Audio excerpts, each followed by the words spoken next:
What's up, Mi40 Nation? Ben Pakulski from the Mi40 gym. And instead of giving you guys today an exercise execution tip, I'm going to give you a tip on exercise pairing and really how I choose to design my workout today.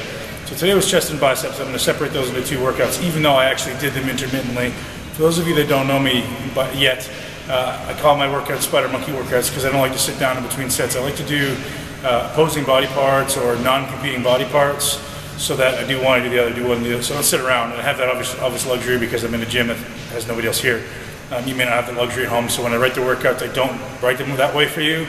But if you choose to do it that way, if you're like me and you don't want to sit down, do what you want to do. So exercise selection for today, we started chest with single arm pec flies, and you guys have seen me do these before. There's a video on Mi40 Nation with me doing this. It's primarily an activation exercise trying to effectively pre-exhaust and pre-activate the pecs in a short position.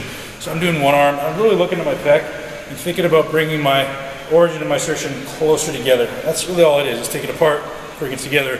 And I loaded it pretty heavy. I actually went as low as 5 reps. I think one set was even 4 reps. It almost took me 6 sets because I really take my time to get there because I really want to make sure the motion is perfect. And not only that, I'm really focusing on bringing my arm across the body. So even though I kind of want to stop there, I'm still forcing it to go further and further and further. So my mindset is not necessarily even jamming my bicep into my pec, but bringing my origin insertion as close as I can together. And for most of you guys, I wouldn't even worry about that internal rotation component. Just think about bringing it across. Just don't let it externally rotate. Okay, so that was exercise 1. A number of sets, I did 3 working sets. So once I worked up to my 5 reps, I did 1 single arm, both arms, and then I did a 2 arm, and then I went back to a single arm. And the only reason I decided to do that, I just wanted to make sure, I think my output on 2 arm is better, because you got to realize how much of a stabilization component there is with 1 arm. Because I mean, if I'm using 180 or 220 pounds, whatever it is with 1 arm, you got to balance this side, otherwise your body's not going to go anywhere. So I want to make sure I was getting a good amount of output.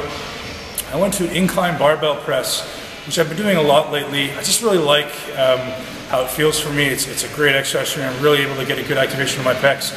And I stayed at, I chose a slightly wider than 90-degree grip, and I stayed at the bottom 3/4 of the range. So because I took a wider grip, there's going to be slightly greater emphasis at the bottom of the range. So that was my thought process there.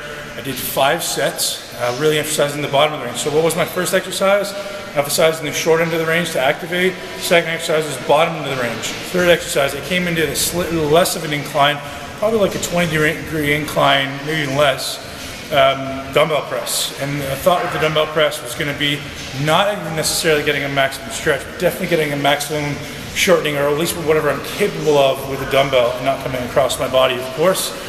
From there, I went to a Pec Fly with emphasis on really elongating the pec. So I actually came to a full stretch in an externally rotated position, stopped, made sure my shoulders were retracted and depressed, and tried to pull my arms across my body. So really emphasizing full range of motion, but particularly emphasizing matching the strength curve. So really, really heavy here and dropping off here, immediately supersetted with a floor press. So I did like 85 pounds or something like that.